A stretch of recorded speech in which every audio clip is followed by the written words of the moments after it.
a todos os irmãos. Chegamos ao último dia do nosso retiro. Hoje é o dia de Cristo. As crianças estão proibidas de pegar lenha. As energias serão guardadas para amanhã. Então há recreação. E nessa manhã, após a pregação, nós estaremos participando da ceia do Senhor. Estarei servindo a ceia aos irmãos. E encerra hoje às 17h30.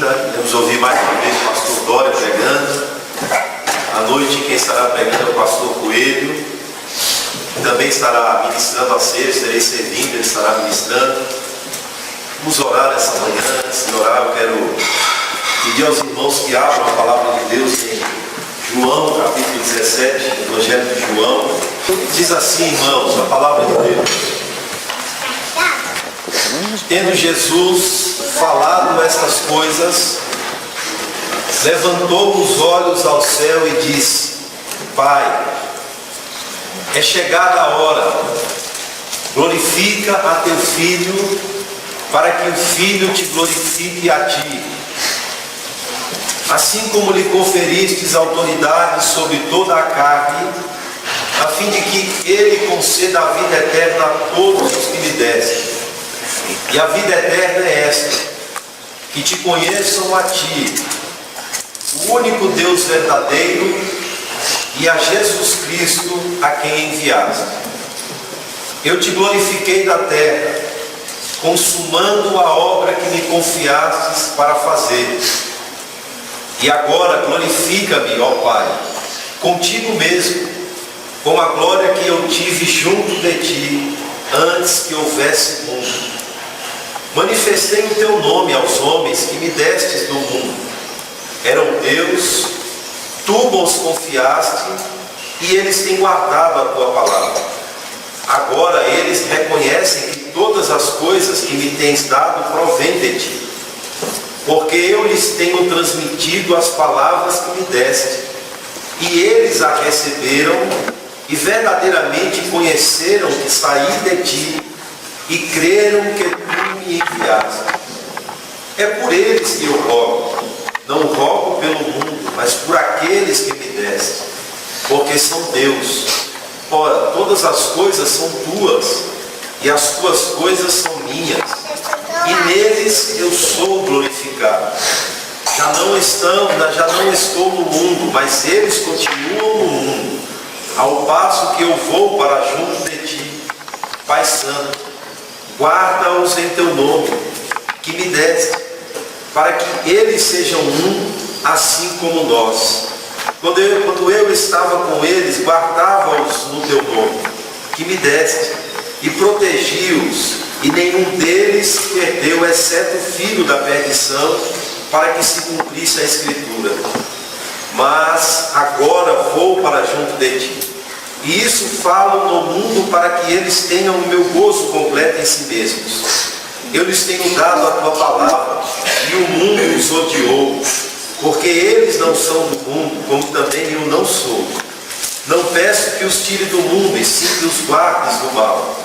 Eles não são do mundo, como também eu não sou.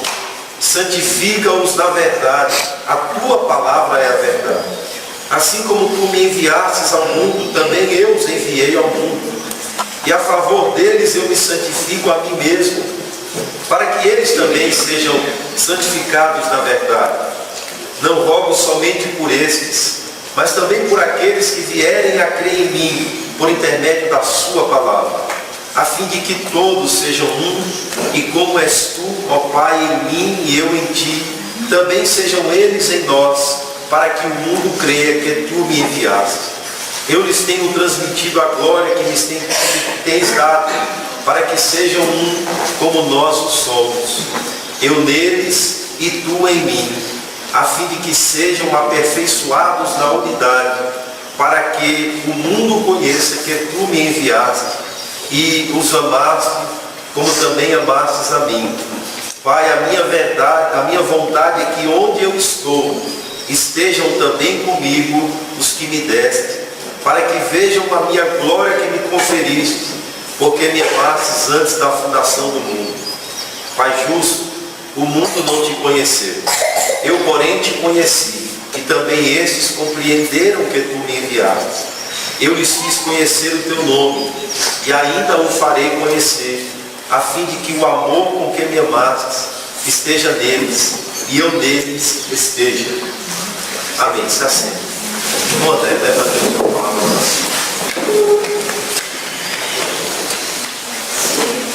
Senhor nosso Deus, estamos hoje, Senhor, no teu dia de santa convocação, Senhor. Estamos para glorificar o teu nome, estamos para aprender, ouvir a tua palavra, estamos para obter a santificação. Ser confrontado pela tua verdade, Senhor. Nós que precisamos tanto. Também, ó Pai, estamos a te prestar conta, Senhor, de todas as nossas atitudes. Estamos a te prestar conta, Senhor, de todas as nossas ações, de todas as nossas reações. E de acordo com o tema que tem sido proferido aqui, Senhor, temos sido confrontados. Tu tens dado convicção da grandeza que é o orgulho, o quanto que ele é letal à santidade, o quanto que o orgulho tem atingido a tua palavra, o quanto que é contrário à tua palavra. Dá-nos cada vez mais essa convicção, Senhor. Dá-nos convicção do que realmente representa o orgulho. Temos também, Senhor, aprendido do que é a solução. Temos visto, Senhor, temos aprendido e vergonhosamente, tantas vezes já o sabemos. Em tanto tempo nós sabemos a solução, sabemos o remédio, sabemos o que temos que fazer, sabemos o que não devemos fazer, Senhor, especificamente no orgulho, e que atinge, Senhor, frontalmente tua palavra e atinge, Senhor, a comunhão, tanto que tu celebrou, a comunhão dos santos, tanto tu fizestes aqui, para que pudéssemos experimentar, pudéssemos enxergar o que será nos céus. Assim também, Senhor, nós queremos e imploramos, Senhor, que sejamos santificados na tua palavra.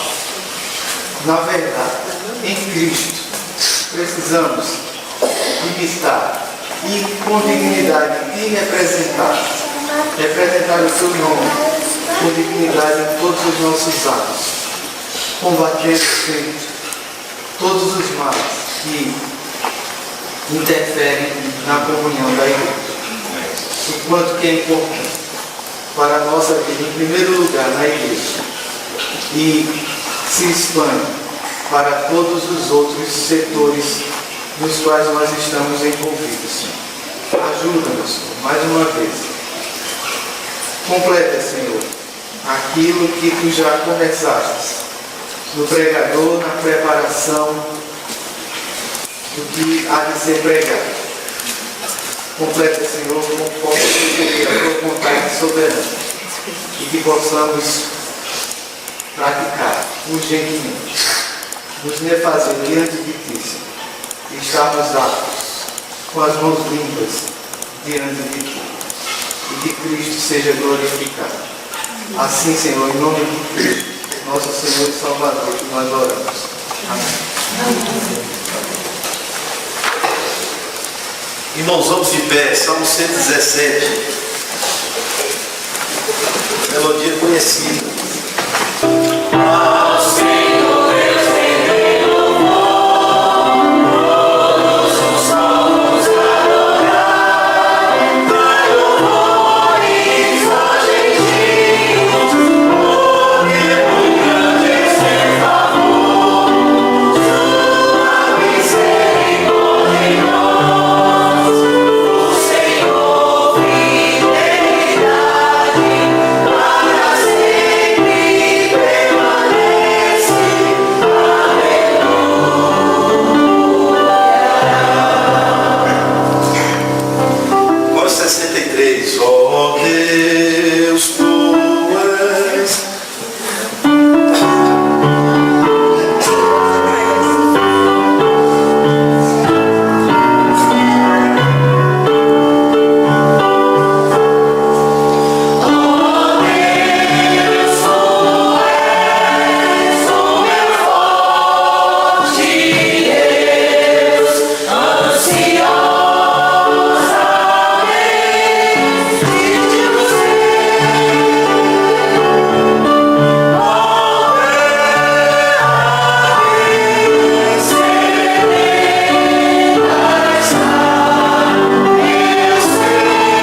dia. Bom dia. Isso.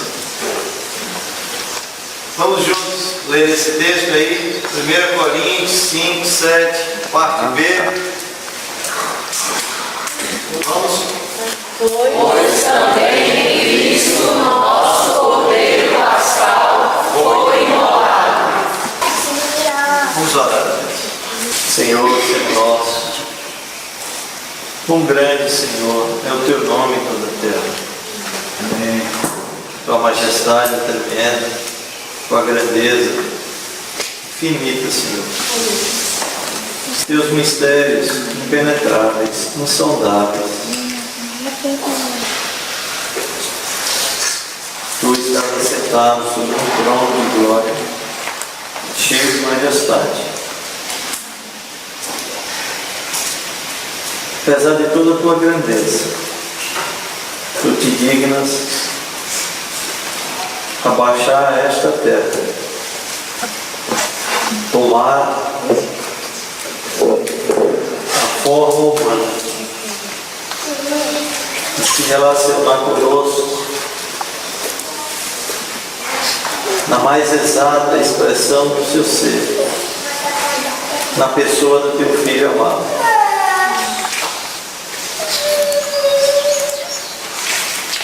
Ele, o nosso Cordeiro Pascal.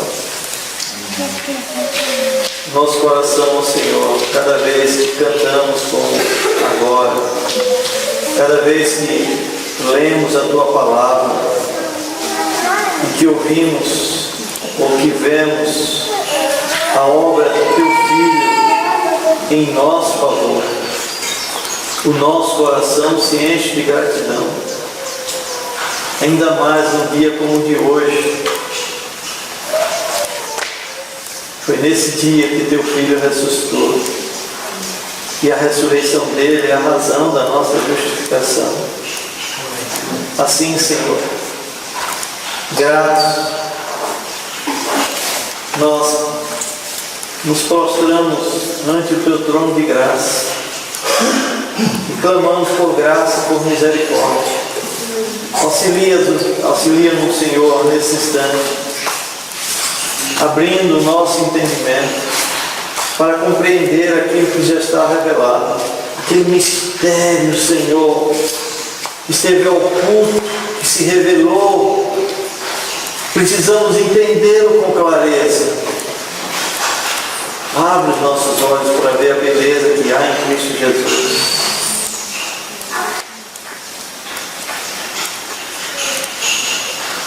E depois de contemplá-la, Senhor,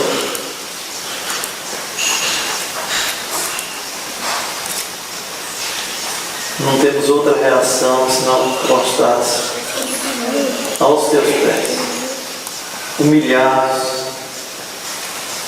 reconhecendo-se pecadores ao Senhor. E como Pedro dizer: retira-te de mim que sou um pecador. Ou como Isaías dizer: ai de mim. Ó Senhor, fala aos nossos corações.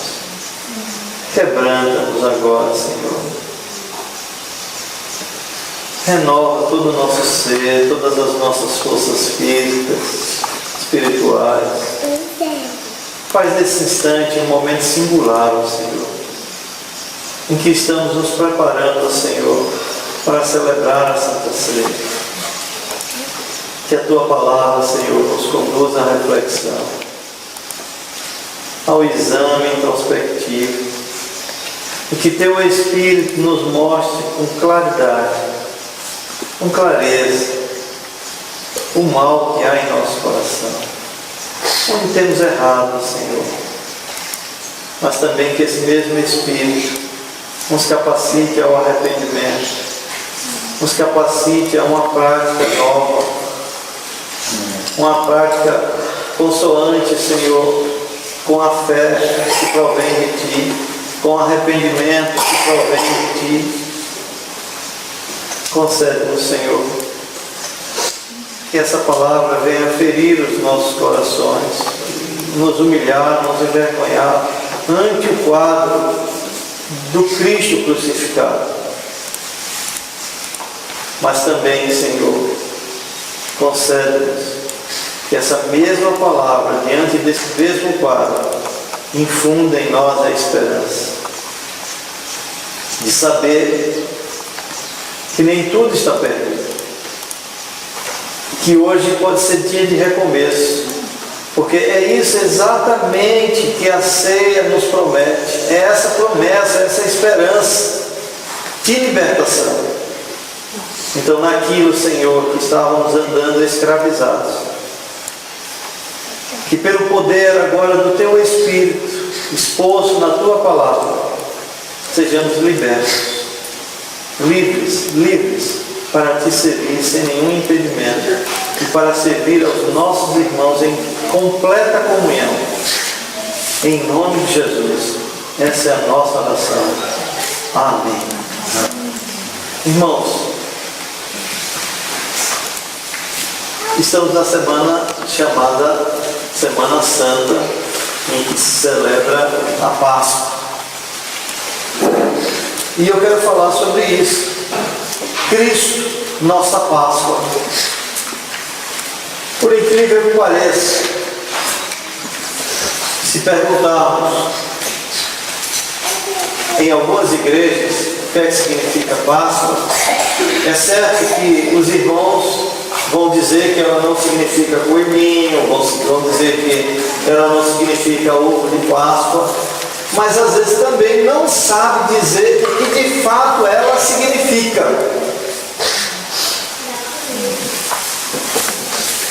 E o texto que nós lemos, ele mostra que Cristo é o nosso Cordeiro Pascal. Então, abram por favor suas Bíblias em Êxodo 12, e eu quero fazer agora uma retrospectiva de quando iniciou a Páscoa até chegarmos à celebração da Santa Ceia, para a gente entender o que de fato significa a Páscoa e se há razão ou não hoje para celebrarmos a Páscoa. Êxodo 12, porque há algumas igrejas que no dia de hoje estão celebrando o culto da ressurreição, né? Será que há razão para isso?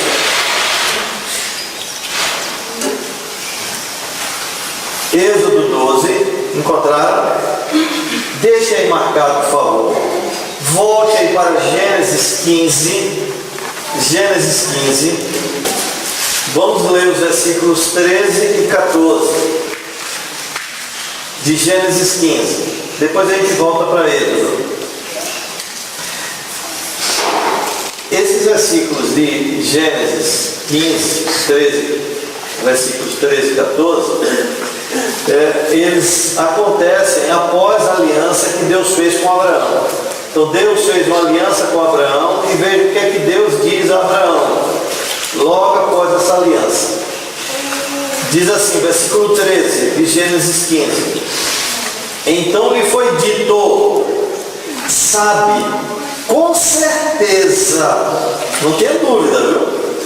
Que a tua posteridade será peregrina em terra alheia. Deus está prometendo uma grande posteridade a Abraão, nessa aliança que ele está fazendo, né?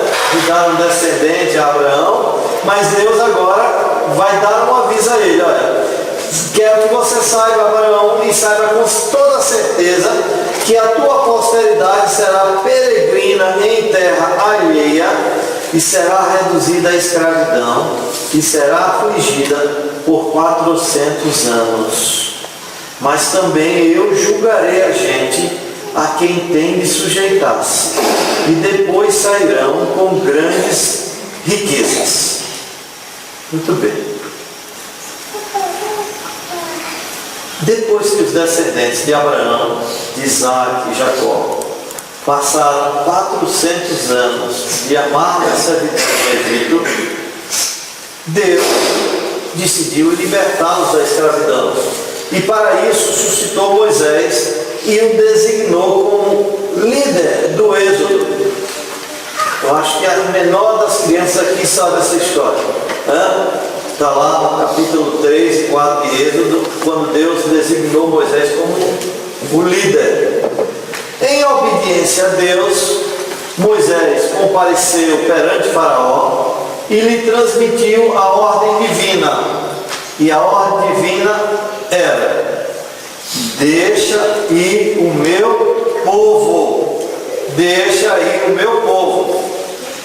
E para conscientizar Faraó da seriedade dessa mensagem da parte do Senhor, Moisés, mediante o poder de Deus, invocou pragas como julgamento contra o Egito e seus deuses. E aí vem a primeira praga, que é as águas do Nilo se transformarem em sangue. Depois vem as anças, os piolhos, as moscas, uma pestilência gravíssima, a sarna, a saraiva, os gafanhotos e as trevas. E no decorrer dessas pragas, Faraó concordava em deixar o povo ir, mas a seguir voltava atrás, uma vez que a praga cessava. Aí soou a hora da 10ª e derradeira praga, aquela que não deixaria aos egípcios nenhuma outra alternativa senão lançar fora os israelitas. Então Deus mandou um anjo destruidor através da terra do Egito para eliminar todo o primogênito, desde os homens até os animais. Essa é a 10ª praga. Aí agora vem uma pergunta: visto que os israelitas também habitavam no Egito, como poderiam escapar do anjo destruidor? Como não morrer os primogênitos israelitas, haja vista que eles moravam ali também no Egito, e a praga viria sobre todo o Egito? O anjo destruidor iria passar sobre todo o Egito. E essa praga, ela é diferente das anteriores, porque nas anteriores, se tinha piolhos no Egito, na terra de Gósen, onde o povo estava estabelecido, não tinha. Mas agora o anjo destruidor vem passar sobre todo o Egito. E como esse povo ficará livre da morte? Aí o Senhor omitiu uma ordem específica ao seu povo. A obediência a essa ordem traria a proteção divina a cada família dos hebreus, com seus respectivos primogênitos. O que eles deviam fazer? Cada família tinha de tomar um cordeiro macho de 1 ano de idade, sem defeito, e sacrificá-lo ao entardecer do dia 14 do mês de Abibi. Veja bem, eles estão escravizados, trabalhando segunda, terça, quarta, quinta, sexta, sábado, domingo. Não havia descanso. Nessa escravidão, eles perderam a noção do tempo. Mas Deus quer dar um recomeço na vida daquele povo, trazendo libertação, não é? E a libertação ia começar a partir daquela última praga que Deus lançaria sobre o Egito, a morte dos primogênitos. Aí quando você chega no capítulo 12 de Êxodo, versículo 2, veja o que diz o texto.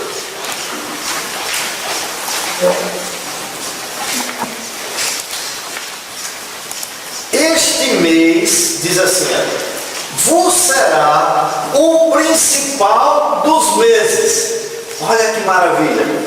Bom, aquele fato estava consagrando aquele mês para a vida do povo israelita como o principal dos meses.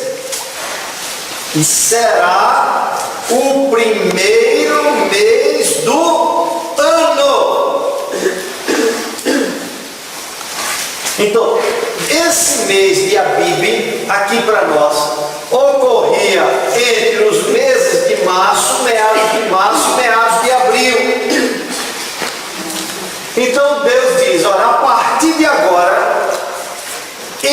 será o primeiro mês para você. Um novo calendário foi estabelecido para aquele povo. E este será o principal mês, dada a importância daquele acontecimento. Está entendendo?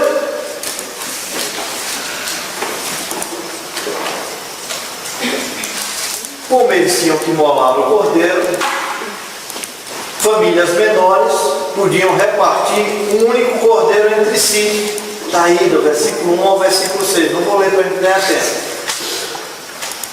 Mas havia uma coisa que eles deviam fazer. Parte do sangue do cordeiro sacrificado, os israelitas deviam colocar numa bacia e deviam aspergir nas duas ombreiras e na verga da porta de cada casa israelita. Em cima, nas laterais. Certo? Aspergir no sangue. O sangue não poderia ser colocado no limiar, na parte de baixo da porta, para não ser pisado pelos homens. Quando o destruidor passasse por aquela terra, aonde ele visse o sangue, ele passaria por cima daquela casa. Daí o termo Páscoa, que significa pular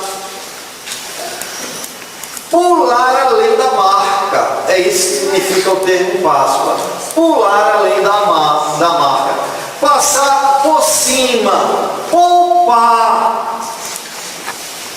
Assim, pelo sangue do cordeiro morto, os israelitas foram protegidos da condenação que recaiu sobre todos os primogênitos egípcios.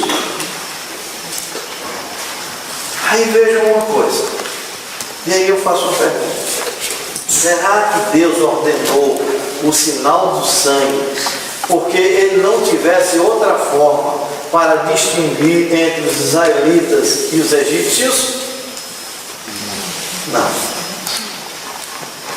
Deus ordenou o sinal do sangue porque ele queria ensinar ao seu povo a importância da obediência. Olha, coisa tão simples. Quer dizer que vem uma praga, um anjo destruidor, e eu vou ter que colocar esse sangue aqui na porta, e vai salvar o primogênito desta casa? Pois é, se ele não obedecesse, o anjo destruidor entraria naquela casa e mataria o primogênito. Então Deus está querendo ensinar ao seu povo a obediência à sua palavra, por mais simples que pareça o remédio. Mas também, e acima de tudo, Deus queria ensinar a redenção pelo sangue. Deus queria ensinar aquele povo que a redenção é pelo sangue. Ao fazer isso, preste bem atenção à pedagogia de Deus. Ao fazer isso, Deus estava preparando aquele povo para o advento do Cordeiro de Deus, que séculos mais tarde tiraria o pecado do mundo. Então a Páscoa, estabelecida ali no Egito, ela apontava para o sacrifício vicário de Cristo. Daí, olha, Cristo ser o nosso Cordeiro Pascal. Naquela noite específica, os israelitas deviam estar vestidos e preparados para viajar. Eles iam sair do Egito. A ordem recebida era para assar o cordeiro e não fervê-lo. Por que assar o cordeiro e não fervê-lo? Porque Cristo na cruz foi o cordeiro assado no fogo da ira de Deus. Porque se não fosse assim, não representaria o cordeiro pascal. Também deviam preparar sem fermento. Está aí Êxodo 12, versículos 8 e 9. Ao anoitecer, eles estariam prontos para a refeição ordenada e para partir apressadamente do Egito. E nesse momento, ao anoitecer, os egípcios iam se aproximar e rogar que eles deixassem o Egito. E tudo aconteceu conforme o Senhor dissera 400 anos atrás a Abraão. Foi ou não foi? Aí veja o que acontece. Ali foi estabelecida a primeira Páscoa. Mas Deus disse ao povo que a partir daquele momento da história, o povo de Deus ia celebrar a Páscoa no mês de Abib. Então, vamos aqui para nós. Vamos fazer um comparativo, fica mais fácil. Qual é o nosso primeiro mês? Janeiro. Vamos considerar esse mês mais importante para a nossa vida. Então, para a vida daquele povo israelita, todo mês de Abib, por isso é que a gente comemora a Páscoa dentro de uma tradição cristã nesse período, porque há uma semelhança com o período lá, né, de meados de março e meados de abril, certo? E no calendário litúrgico aí da Igreja Católica, né, que foi conservado, se celebra a Páscoa, né? Quando eu digo nós, Deus, né? Muito bem. Então, a partir daquele momento da história, o povo de Deus ia celebrar a Páscoa no mês de Abib, obedecendo às instruções divinas de que aquela celebração seria estatuto perpétuo. Deus estabeleceu, olha, de agora em diante, todo mês de Abib vocês vão celebrar. E isto é para estatuto perpétuo. Está aí no versículo 14, de Êxodo 12. Alguém lê, por favor. Este dia vos será por memorial, e o celebrareis como solenidade ao Senhor. Nas vossas gerações o celebrareis por estatuto perpétuo. Nas vossas gerações, esse dia vos será por memorial. Portanto, em obediência à palavra de Deus, antes da construção do templo, em cada Páscoa, os israelitas reuniam-se segundo suas famílias, sacrificavam um cordeiro, retiravam todos os fermentos, ou todo o fermento de suas casas e comiam ervas amargas. E aí o mais importante, recontavam a história de como seus ancestrais experimentaram o êxodo milagroso na terra do Egito e a sua libertação da escravidão de Faraó. Entendeu? Entendeu aí como era? Naquele mês específico, eles celebravam a Páscoa. E o auge, qual era o auge dessa celebração da Páscoa? O recontar a história de como seus ancestrais experimentaram o êxodo milagroso na terra do Egito e a sua libertação da escravidão de Faraó. Assim, de geração em geração, o povo hebreu relembrava a redenção divina e seu livramento do Egito. Aí agora escuta. Isso eles faziam na própria o quê? Casa. Não é isso? Antes da construção do templo. Uma vez construído o templo, aí vem uma mudança. Deus ordenou que a celebração da Páscoa e o sacrifício do cordeiro fossem realizados somente em Jerusalém. Antes se celebrava em qualquer cidade aonde o israelita estivesse, e ele celebrava em sua casa com a sua família. Mas agora o templo foi construído em Jerusalém, e onde ele estivesse, ele devia vir com a sua família. Crianças de 12 anos em diante estavam obrigadas a vir com sua família para celebrar a Páscoa em Jerusalém. Vejam a mudança aí. Deuteronômio, capítulo 16, versículos 1, 2, 5 e 6. Eu vou ler, acompanhe. Diz assim, versículo 1. Deus diz: guarda o mês de Abibe e celebra a Páscoa do Senhor teu Deus, porque no mês de Abibe o Senhor teu Deus te tirou do Egito de noite. Então sacrificarás como oferta de Páscoa ao Senhor teu Deus do rebanho e do gado, no lugar que o Senhor escolher para ali fazer habitar o seu nome. Onde foi que Deus escolheu para ali fazer habitar o seu nome? Jerusalém, ali no templo. Verso 5, veja: não poderás sacrificar a Páscoa em nenhuma das tuas cidades que te dá o Senhor teu Deus. Até antes podia, né? Versículo 6: senão no lugar que o Senhor teu Deus escolher para fazer habitar o seu nome, ali sacrificarás a Páscoa à tarde, ao pôr do sol, ao tempo que saíste do Egito. Na horinha que eles saíram lá do Egito, nessa mesma horinha eles sacrificavam, celebravam a Páscoa. E o Antigo Testamento registra várias ocasiões em que a Páscoa foi celebrada na cidade santa, certo?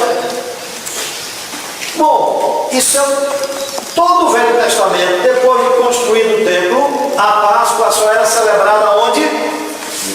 Jerusalém. E nos tempos do Novo Testamento, os judeus celebravam a Páscoa onde? Da mesma maneira, em Jerusalém. Vocês lembram que o único incidente na vida de Jesus como menino que as Escrituras registram foi quando seus pais o levaram a Jerusalém aos 12 anos de idade para a celebração da Páscoa. Está lá em João 2,41, versos seguintes. Posteriormente, a partir dos 12 anos, Jesus ia cada ano a Jerusalém para participar da Páscoa. Você vê isso lá em João 2,13, Evangelho de João 2,13. Depois de 12 anos, todo ano ele ia, certo? Aí agora eu faço uma pergunta. A última ceia que Jesus participou com seus discípulos em Jerusalém, um pouco antes da cruz, foi uma refeição de quê? De Páscoa. Uma refeição de Páscoa. Até aquele momento, ele, como judeu, está celebrando a Páscoa. Abra Mateus 26, aí, por favor. Versículos 17 e 18.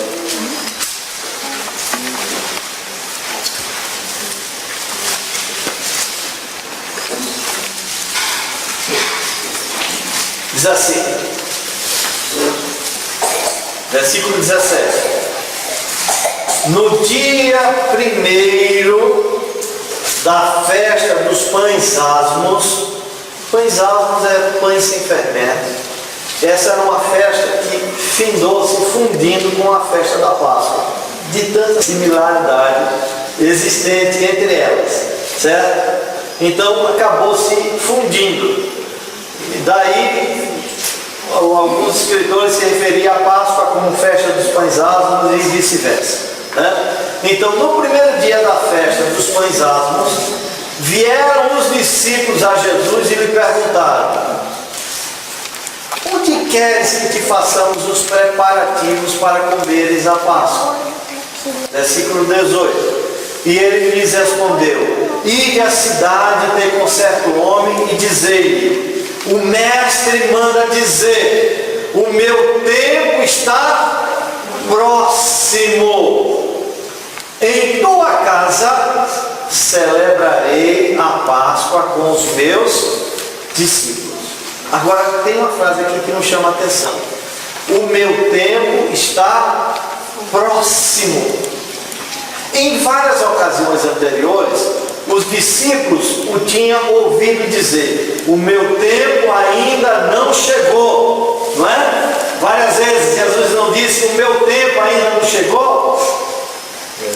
A hora dele agora havia chegado. O momento pelo qual ele tinha vindo ao mundo tinha chegado. E era fundamental que Cristo celebrasse essa última Páscoa com seus discípulos. Presta atenção nisso. Era fundamental que Cristo celebrasse essa última Páscoa com os discípulos. Mais tarde, ele próprio confessa aos seus discípulos o quanto ele desejava esse momento. Olha, desde quando ele iniciou o seu ministério, que ele desejava que chegasse essa hora de que ele celebrasse essa Páscoa com os seus discípulos. Abra aí Lucas 22, versículos 15 e 16. E disse-lhes, isso é Jesus dizendo aos discípulos: olha, tenho desejado ansiosamente comer convosco esta Páscoa antes do meu sofrimento. Pois vos digo que nunca mais a comerei até que ela se cumpra no reino de Deus. Irmãos, escutem uma coisa. Olha para cá. Os acontecimentos daquela noite introduziram a culminação de tudo que todas as Páscoas anteriores figuravam. O verdadeiro Cordeiro de Deus estava próximo de ser sacrificado. Essa é a última refeição de Páscoa. Então ela seria rica de significado, muito mais rica do que qualquer Páscoa já guardada pela mais devota das famílias israelitas. Você está entendendo isso? Você consegue perceber o significado dessa última Páscoa? E como Cristo desejava ansiosamente esse momento? E como ela é rica, riquíssima de significado, mais do que qualquer outra Páscoa. E como ela será a culminação de tudo que todas as Páscoas anteriores figuravam. Muito bem, agora preste atenção. Havia uma sequência bem estabelecida no processo de comer uma Páscoa. Nos dias de Jesus, a Páscoa era rememorada com 6 elementos. Presta atenção nisso, senão você não vai entender. Primeiro, o sacrifício do cordeiro. Esse cordeiro era escolhido 4 dias antes. Se era 4 dias antes, não podia ser de outra maneira. E os discípulos chegam em cima da hora e dizem: Senhor, onde quer que preparemos todas as coisas para a celebração da Páscoa? O que se pressupõe, meus irmãos, é que Cristo já tinha escolhido o cordeiro. Cristo já sabia de tudo, já tinha preparado o coração daquele homem lá no cenáculo, tudo, quando eles procuraram Cristo. Porque quem desejava comer essa Páscoa não eram os discípulos. Quem desejava comer com eles era Cristo. Então, o sacrifício do cordeiro devia acontecer dessa maneira. Ele era escolhido 4 dias antes da festa. Devia ser um cordeiro de 1 ano, sem defeito ou mancha. Esse é o primeiro elemento. Sem cordeiro não havia Páscoa, havia? Mas também na Páscoa havia os pães asmos, pães sem fermento, porque ele era o simbolismo tanto da provisão divina, Deus é quem proveu o pão, como do pecado que os israelitas tinham deixado para trás ali no Egito. E você sabe que o fermento é símbolo do pecado na Bíblia. Um pouco de fermento levando a toda a massa, né? Certo? Então você já tem 2 elementos. Quais são os 2 elementos aí? O cordeiro e os pães asmos. Mas você tinha um terceiro elemento, que era uma taça de água salgada. E essa água salgada na celebração da Páscoa, você sabe que é todo um memorial aí, né? Servia para relembrar as lágrimas derramadas no Egito, como também as águas salgadas do Mar Vermelho que os israelitas atravessaram de pés enxutos. Então você tem quantos elementos? 3. Aí você tinha mais um elemento, que eram as várias ervas amargas, para recordar a amargura da escravidão no Egito. Mas você tinha um 5º elemento nessa celebração da Páscoa: uma massa feita de maçã, 4 frutas: maçã, romã, tâmara e nozes.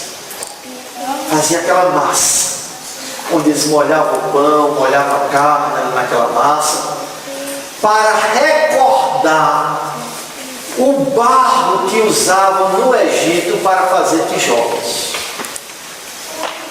E também eles colocavam pedaços de canela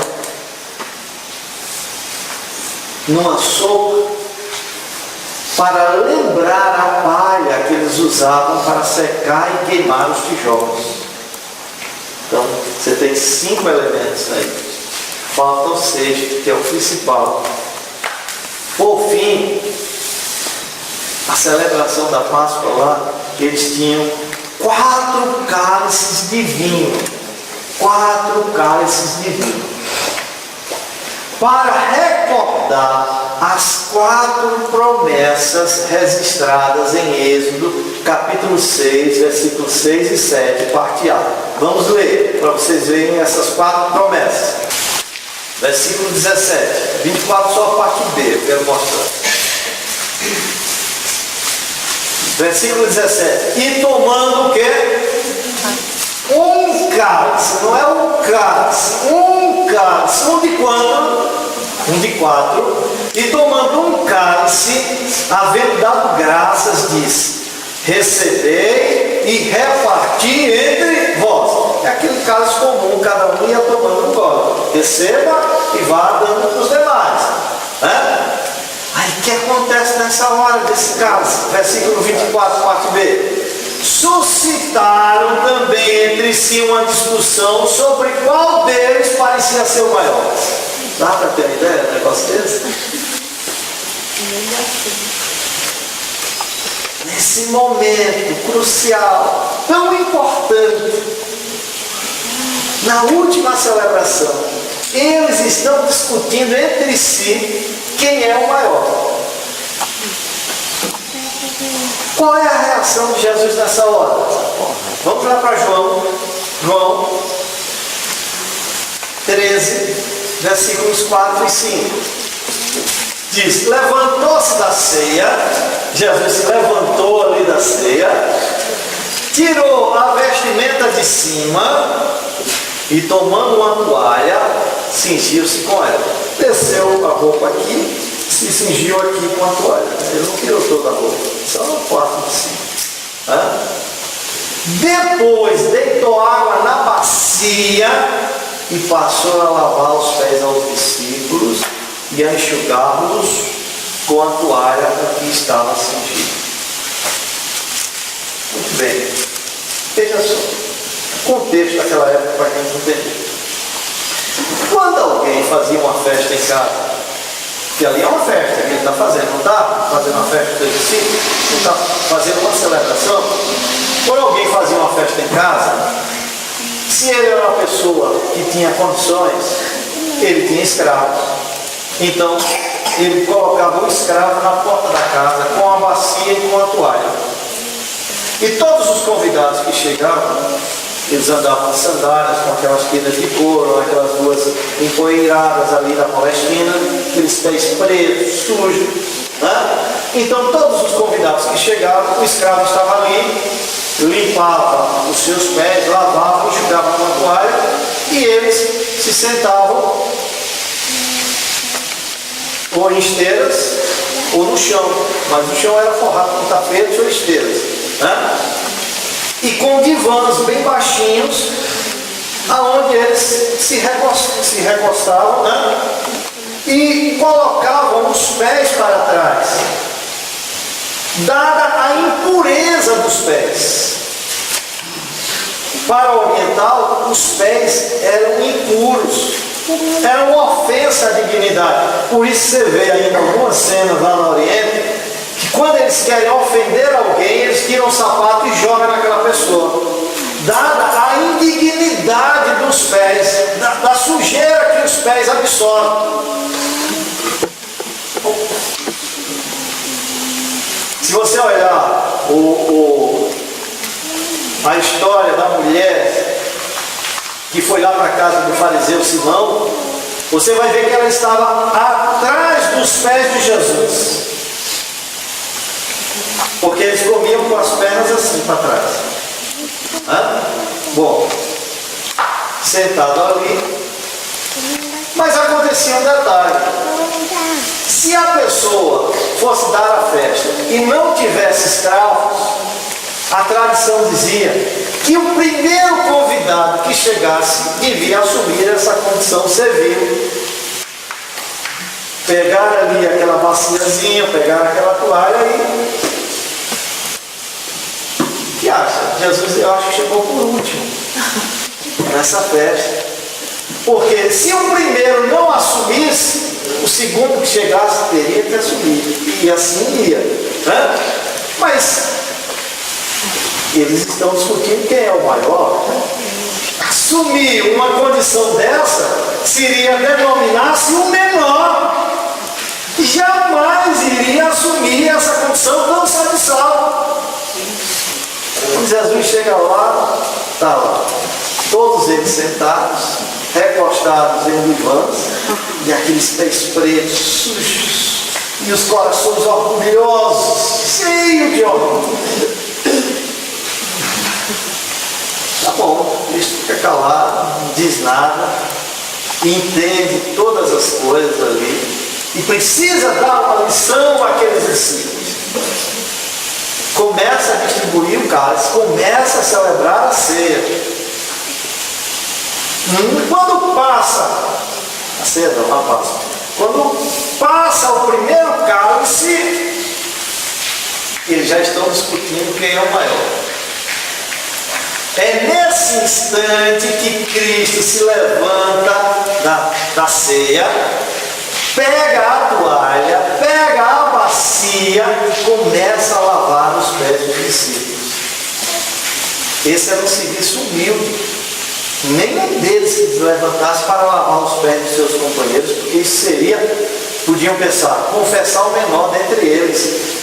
Por isso, Jesus mesmo, aquele que considerava o seu Senhor e Mestre, levanta-se, cinge-se, toma uma toalha e vai lavar os pés aos discípulos. Eu acho maravilhoso o que certo escritor disse. Certo escritor disse assim: os inimigos cingiram a Cristo de púrpura e o ridicularizaram. Deus o cingiu com um cinto de ouro, está lá em Apocalipse 1,13. Mas ele mesmo se cingiu para servir. Dessa maneira, meus irmãos, Cristo transforma a cerimônia de limpeza numa missão prática sobre humildade e a verdadeira santidade. Isso não quer dizer que eu tenho que repetir esse gesto na igreja como fazem algumas igrejas aí, né? Mas é a lição da espiritualidade que ele está passando. Com isso, Cristo mostra que a lavagem externa não tem valor algum se o coração estiver contaminado. Irmãos, o orgulho é uma prova segura da necessidade de limpeza do coração. Então notem, o gesto de Cristo era tanto um ato de auto-humilhação como uma repreensão aos discípulos. Continuando aí, João 13, vamos lá. João 13, versículo 6, acompanhe. Aproximou-se, pois, de Simão Pedro. Olha, que sensação, hein? Se você estivesse ali, estivesse naquela condição de discípulo, e ver o mestre ir fazer aquilo, como é que você ia se sentir, hein? E Pedro, como não ficava calado, aproximou-se, pois, de Simão Pedro, e este lhe disse: Senhor, tu me lavas os pés a mim? Respondeu-lhe Jesus: o que eu faço não sabes agora, compreendê-lo-ás depois. Depois você vai compreender. Disse Pedro: nunca me lavarás os pés. Respondeu-lhe Jesus: se eu não te lavar, não tens parte comigo. Então Pedro lhe pediu: Senhor, não somente os pés, mas também as mãos e a cabeça, pode me dar um banho.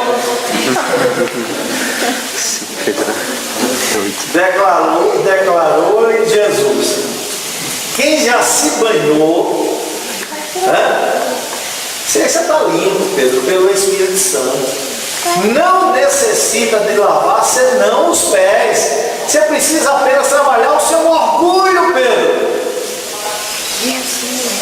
Quanto ao mais, está todo limpo. Ora, vós estáis limpos, mas não todos. Tem um aqui que ainda não se banhou, ele vai se banhar, né? Pois ele sabia quem era o traidor. Foi por isso que disse: nem todos estáis limpos. Depois de lhes haver lavado os pés, tomou as vestes e, voltando à mesa, perguntou-lhes: compreendeis o que vos fiz? Vocês entendem agora o que eu fiz? Aí ele vai explicar: vós me chamais o Mestre e o Senhor, e dizeis bem, porque eu o sou. Ora, se eu, sendo o Senhor e o Mestre, vos lavei os pés, também deveis lavar os pés uns dos outros. Entendeu agora? Porque eu vos dei o exemplo, para que, como eu vos fiz, façais vós também. Em verdade vos digo que o servo não é maior do que o seu Senhor, nem o enviado maior do que aquele que o enviou. Ora, se sabeis estas coisas, bem-aventurados sois se as praticardes. Irmãos, essa é a humildade que Cristo espera de todos nós. Ele espera que tenhamos o mesmo espírito de servo que Abigail demonstrou lá em 1 Samuel 25, 40 e 41. Eu acho maravilhoso, né? A expressão aqui, esse espírito servil de Abigail. Você quer ler esse versículo? Vamos ler para você ver. É isso que Cristo espera de nós. 1 Samuel 25, versículos 40 e 41. Isso depois que o marido de Abigail morre, Davi a manda buscar, né? E diz assim o texto, versículo 40: tendo ido os servos de Davi a Abigail no Carmelo, lhe disseram: Davi nos mandou a ti para te levar por sua mulher. Veja a resposta dela. Então ela se levantou e se inclinou com o rosto em terra e disse: eis aqui a tua serva, é criada para lavar os pés aos criados de meu Senhor.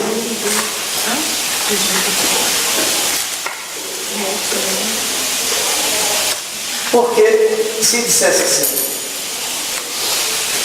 qualquer um daqueles discípulos, vocês têm que lavar os pés do mestre, eu acho que não teria dificuldade nenhuma em lavar os pés de Jesus. Teria? A dificuldade era lavar os pés uns dos outros.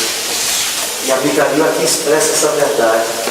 Eis aqui a tua serva, não apenas para lavar os teus pés, mas para lavar os pés dos criados de teu Senhor. É esse espírito de servir que Cristo espera de nós.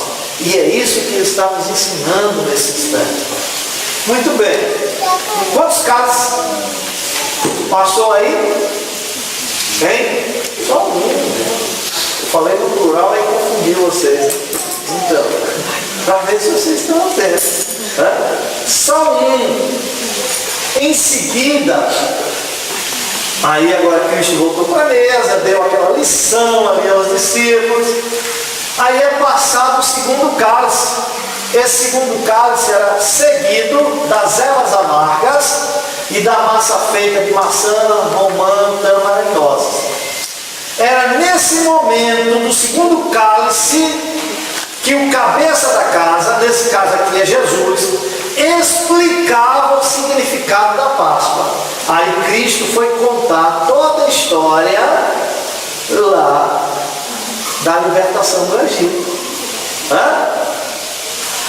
Quer ver? Veja, volte aí para Êxodo 12, para você entender isso. Êxodo 12, versículos 26 e 27. 27 só a parte A.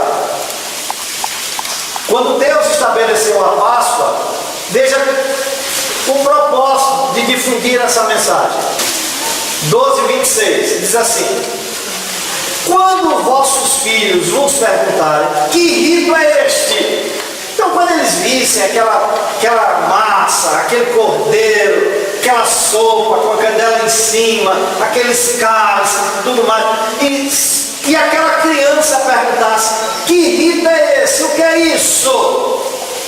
Aí, versículo 27, respondereis, é o sacrifício da Páscoa ao Senhor, que passou por cima das casas dos filhos de Israel no Egito, quando feriu os egípcios e livrou as nossas casas. E ali toda a história era recontada. Agora escutem só. A narrativa histórica aí, nesse segundo cálice, era acompanhada dos salmos, do Cântico dos Salmos 113 e 114, porque esses salmos falam da libertação do povo judeu ali no Egito. Eu não quero me alongar para a gente ler esses salmos, né? Mas depois você leia e você vai ver que eles falam da libertação do povo judeu ali no Egito. É uma celebração a essa libertação. E como eles estavam celebrando essa libertação, naquele segundo cálice eles cantavam esses dois salmos. Certo? Eu acho que ele podia. Vamos ler só o 114, de 1 a 8. Vamos, para você entender. 114, de 1 a 8. Diz assim: quando saiu Israel do Egito, e a casa de Jacó, no meio de um povo de língua estranha, Judá se tornou seu santuário, Israel seu domínio. O mar viu isso e fugiu. Olha que maravilha, eles estão contando e relembrando, cantando. O Jordão tornou para trás. Ali eles falam da libertação, da peregrinação, né? Uma travessia no Mar Vermelho, outra travessia do Jordão, já para entrar na terra prometida. Os montes saltaram como carneiros, e as colinas como cordeiros do rebanho. Que tens, ó mar, que assim foges, e tu, Jordão, para tornares atrás.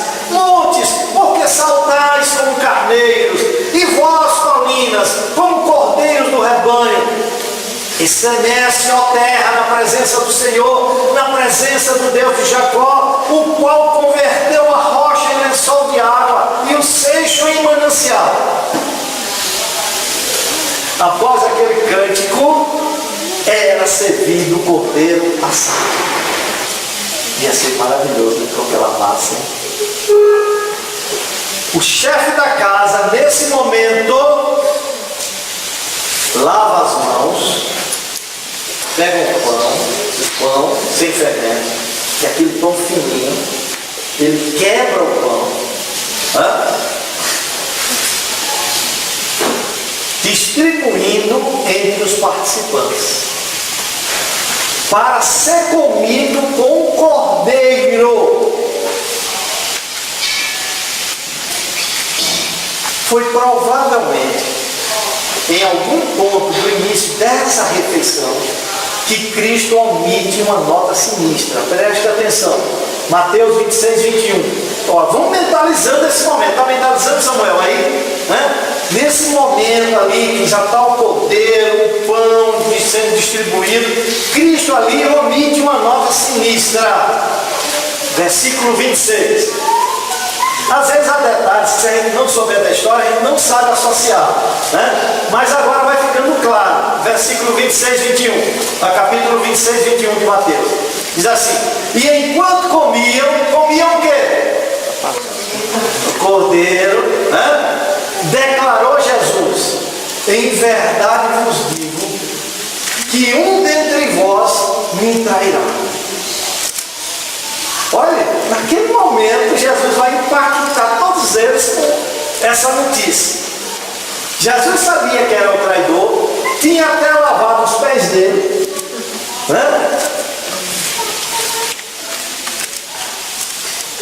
Jesus, lá em João, Jesus diz assim: há descrentes entre vós. Pois Jesus sabia desde o princípio aqueles que não criam e quem o havia de trair. E ele estava se referindo a quem? A Judas Iscariotes. Anteriormente, preste bem atenção, anteriormente, várias vezes, Cristo havia predito sua morte. Quando foi? Mas essa é a primeira vez que ele fala sobre ser traído por um dos discípulos. Ele nunca tinha falado isso. Essa é a primeira vez. Agora percebam a reação dos discípulos. Mateus 26, versículo 22. E eles, muitíssimo contristados, olha, ficaram muito tristes, começaram um por um a perguntar: porventura sou eu, Senhor? Aí um perguntava: sou eu, Senhor?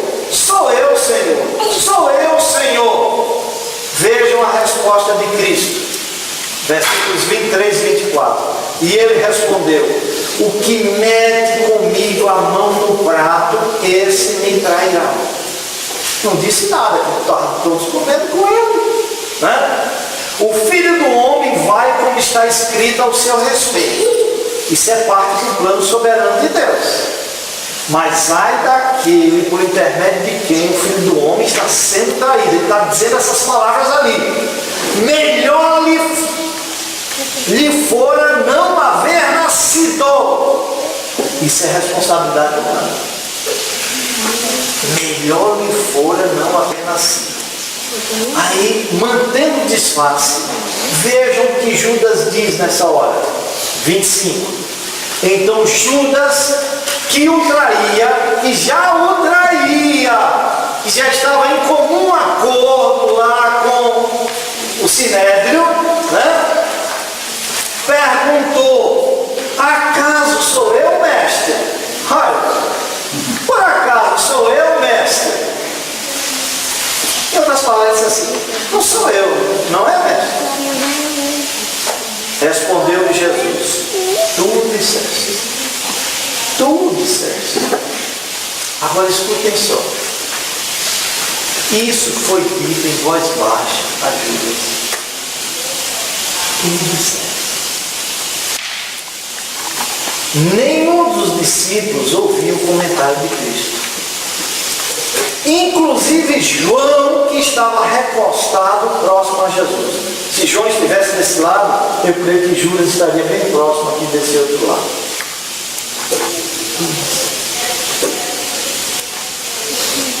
Vamos lá para João 13 para você ver essa cena.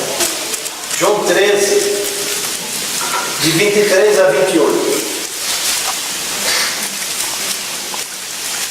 Ora, estava ali quando chegara Jesus, um dos seus discípulos, a quem ele amava. A esse fez Simão Pedro sinal dizendo: pergunta a quem ele se refere. Você está vendo a cumplicidade ali do negócio? Pedro ali vira para João e diz: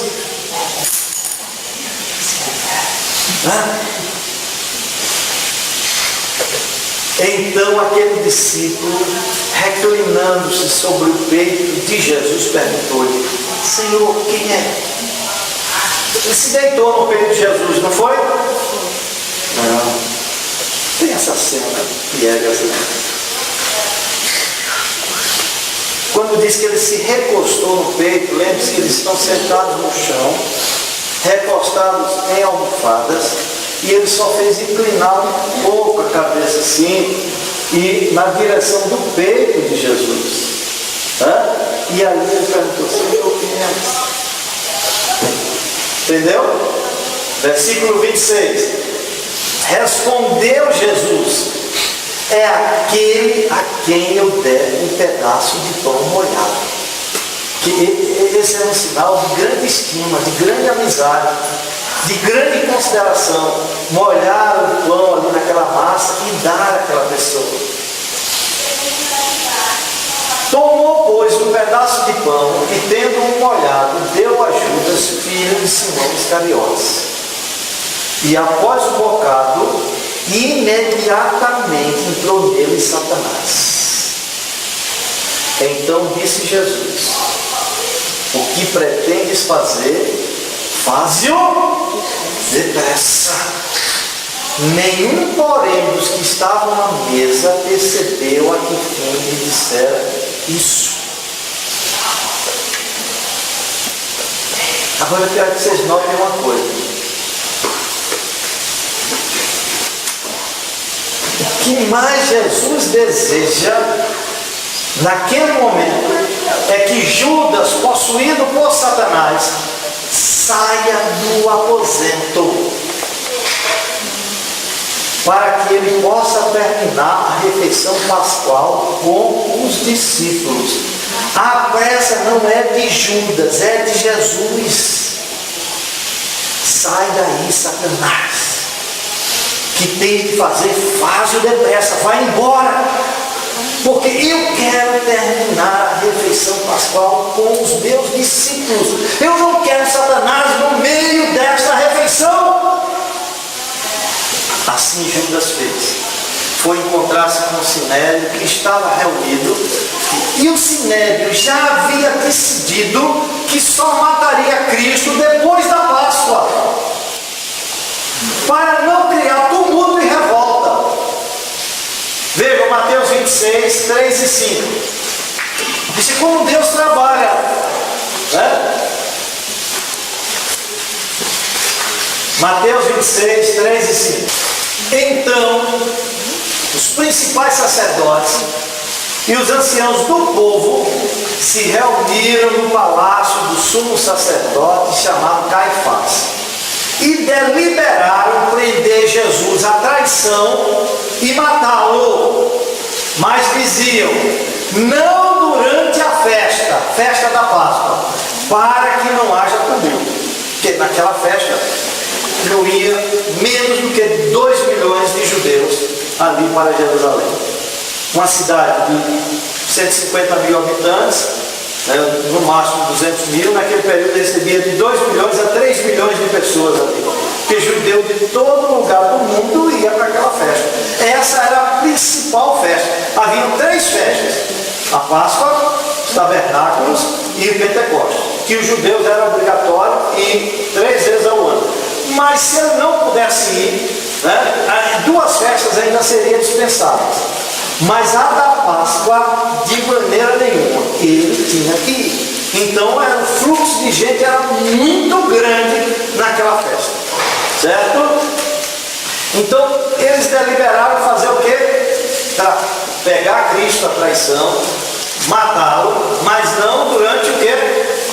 A Páscoa. Esse era o plano do homem. Mas Deus tem um calendário que não pode deixar de ser cumprido. E aqueles acontecimentos ali no cenáculo selaram a decisão de Judas para atrair Jesus naquela mesma noite. Entendeu isso? Vejam o que diz João 13, versículo 30 e 31. Ele, tendo recebido o bocado, saiu logo. E era noite. Quando ele saiu, disse Jesus. Escute só. Quando ele saiu, disse Jesus: agora foi glorificado o Filho do Homem. E Deus foi glorificado nele. Agora, ele repete, foi glorificado o Filho do Homem. Meus irmãos, presta atenção nisso, por favor. Aqui se inicia o processo de glorificação de Cristo. Nós costumamos pensar que a glorificação de Cristo aconteceu somente na ressurreição, na ascensão, na entronização à destra do Pai. Nunca no seu sofrimento final. Porque é difícil realmente entender como essa glorificação se deu ali na cruz, se ele estava sendo amaldiçoado. Irmãos, a traição de Judas tinha um propósito específico: conduzir Cristo à morte de cruz. A morte de Cristo, por sua vez, foi acompanhada de muitos acontecimentos maravilhosos e surpreendentes, como as trevas, o terremoto, o fender das rochas, o rasgar do véu do templo e coisas semelhantes. Portanto, a saída de Judas do local da ceia para executar a traição precipitou todos esses acontecimentos. É dessa forma que a traição inicia a glorificação de Cristo. Mas também Deus foi glorificado em Cristo. Ele não diz isso, né? Porque no meio dessas coisas, os propósitos de Deus foram cumpridos. Suas transações pactuais se efetuaram. Sua lei e justiça foram satisfeitas. E a salvação do seu povo foi completada. Desse modo que o Pai também é glorificado. Nesse instante é passado o terceiro cálice. Repassado o terceiro cálice. Provavelmente acompanhado dos cânticos dos Salmos 115 e 117. Desse momento em diante, essa Páscoa vai dar lugar à nova aliança, conhecida como a ceia do Senhor. Percebem? Essa era a última Páscoa sancionada por Deus.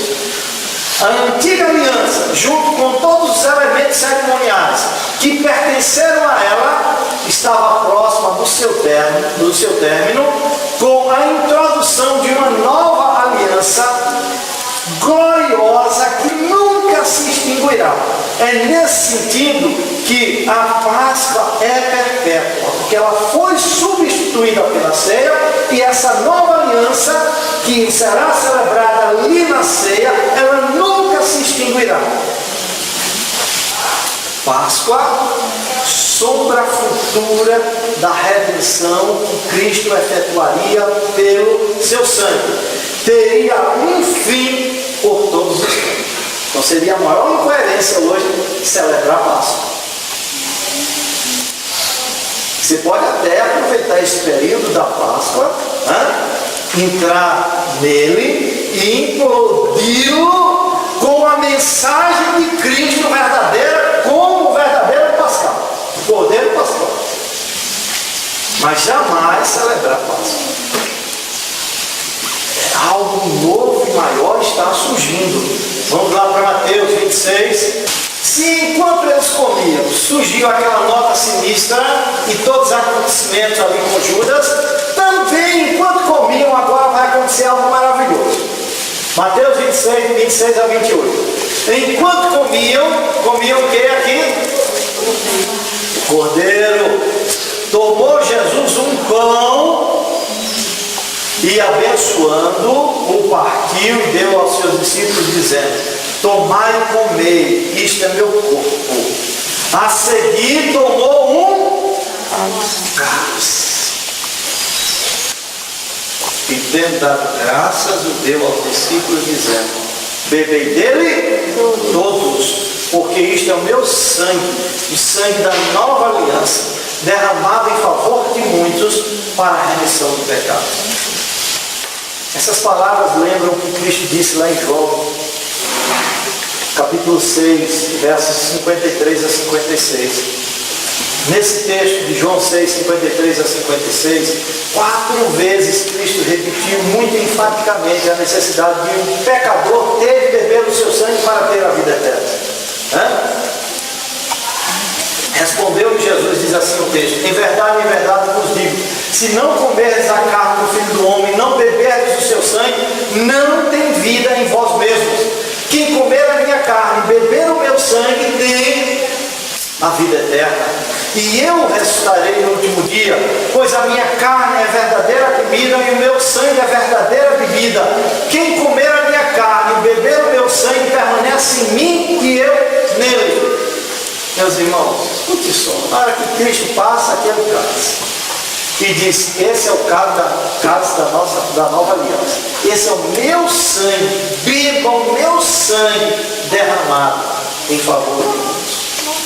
Nessa ocasião, essas palavras de Cristo foram tão difíceis de receber que muitos dos seus discípulos o abandonaram.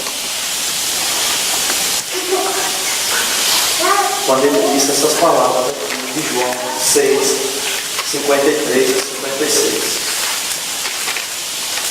Ele tinha mais do que 5.000 pessoas ali, só ficaram 12.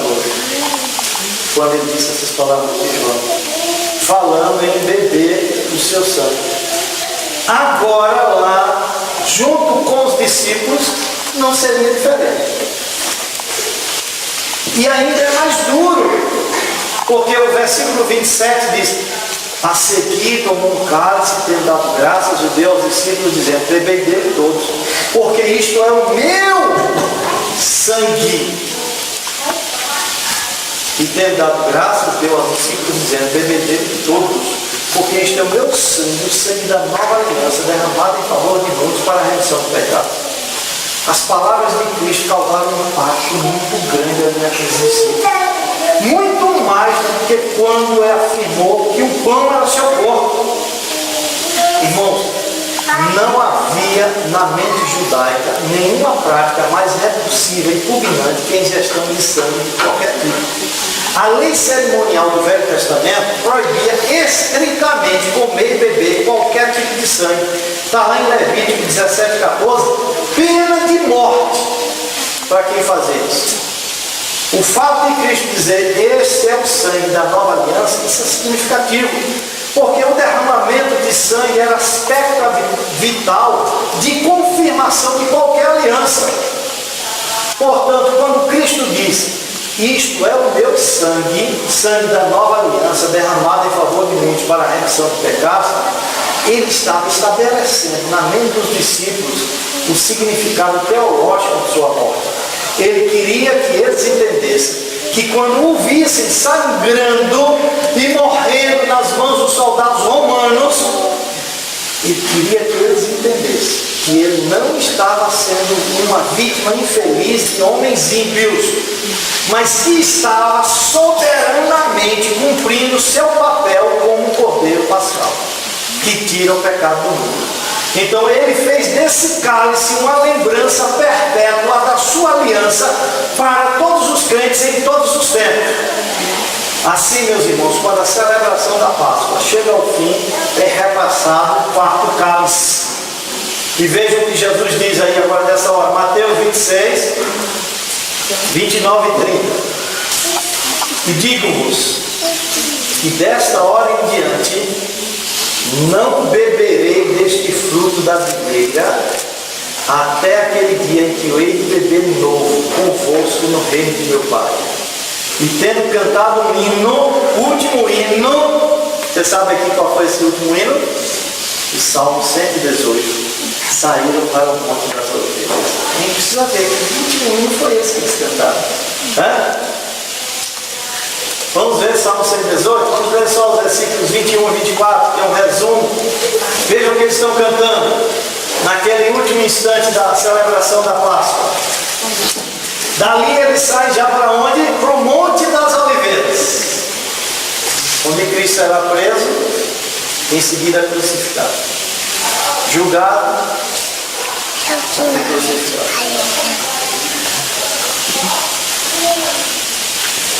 Render-te-ei graças, porque me acudiste e foste a minha salvação. A pedra que os construtores rejeitaram, essa veio a ser a principal pedra angular. Isso procede do Senhor e é maravilhoso aos nossos olhos.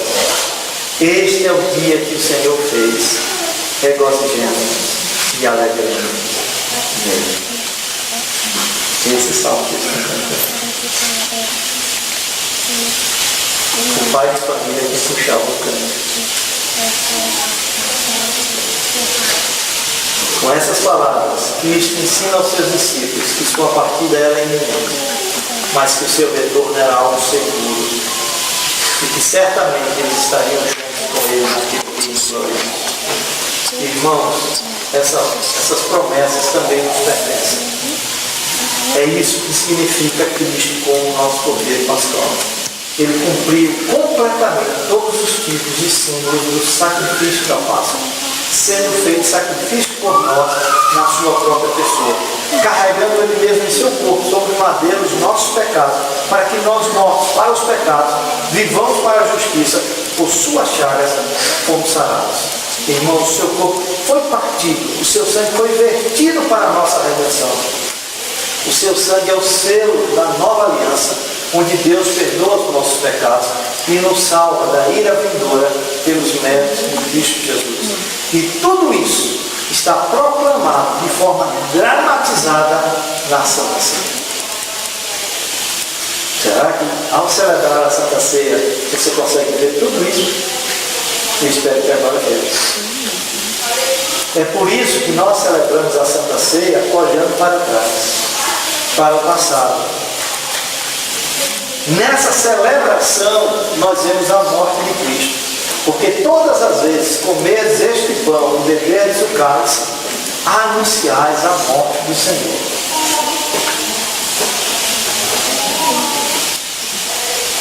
Com esse entendimento você vai olhar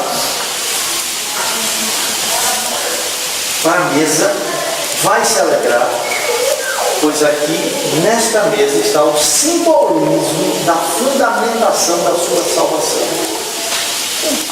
No entanto, você não pode celebrar essa ceia só olhando lá para o passado, sem olhar para o presente, sem olhar para dentro de si. Olhe para si mesmo, mas não por si mesmo. Faça esse autoexame com o auxílio da palavra de Deus e do Espírito Santo. Você não pode participar da Santa Ceia sem fazer o autoexame. Examine-se, pois, o homem a si mesmo, e assim coma do pão e beba do cálice. Mas aí escute uma coisa: ao olhar para dentro de você, você deve reconhecer que não é juiz dos outros, e que se você tem que olhar para os erros de alguém, esse alguém é você próprio. Põe um espelho na sua frente. Esse autoexame não é dos outros, mas seu. Então, atenção aqui, o que eu vou dizer agora. Você deve examinar-se a si mesmo. E, por certo, você vai encontrar misérias. Mas isso não deve ser razão para você fugir da ceia. Você não deve fugir da ceia por causa do pecado. Pelo contrário, você deve fugir do pecado por causa da ceia. É por isso que Deus diz: todas as vezes que vocês se reunirem, façam isso. Porque você tem pecado e Deus está te dando uma oportunidade de você rememorar toda a mensagem, tudo o que Ele fez, a autossuficiência do seu sacrifício, para que você possa fugir desses pecados. Por isso que Ele diz: examine-se e coma. O examine-se não tem o propósito de lhe eximir da participação da ceia. O propósito de examinar-se é para que você não coma irrefletidamente, indignamente e receba a maldição. No entanto, quando examinar-se, se você perceber que algo está errado na sua vida, não é para desobedecer a ordem de participar. Olha, um membro que está em comunhão com a sua igreja, que porque se autoexaminou, viu que tem pecado na vida dele, e ele não participa da ceia, ele está cometendo um pecado muito maior do que o de participar indignamente. Porque ele está desprezando a suficiência do sacrifício de Cristo para perdoar os seus pecados e dar um recomeço, um mês de Abib na vida dele.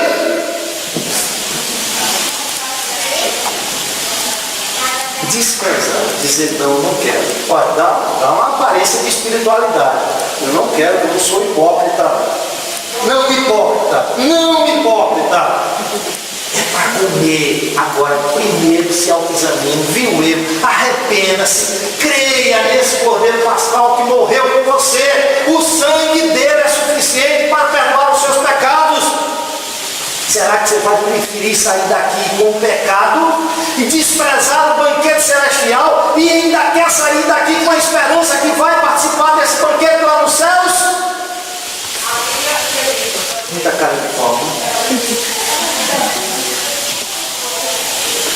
É comer ou comer. Você não tem opção.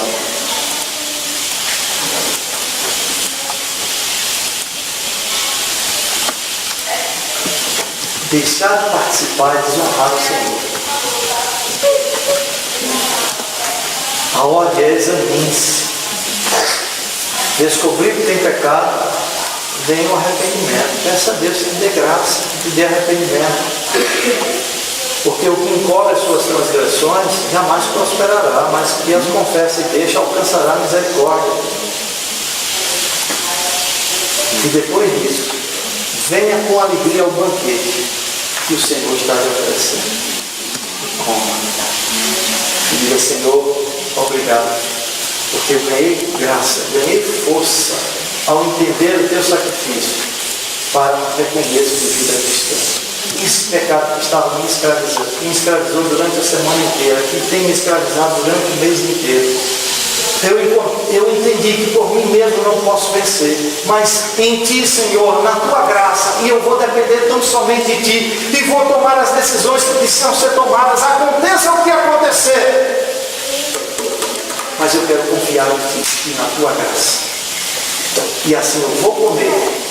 E é dessa maneira que você come dignamente, ao reconhecer a sua indignidade, ao reconhecer que você não é digno, que ninguém é idôneo para participar da ceia por si mesmo, mas tão somente confiando na graça do Senhor. Nunca deixe, se você está em comunhão com a sua igreja, nunca deixe de participar.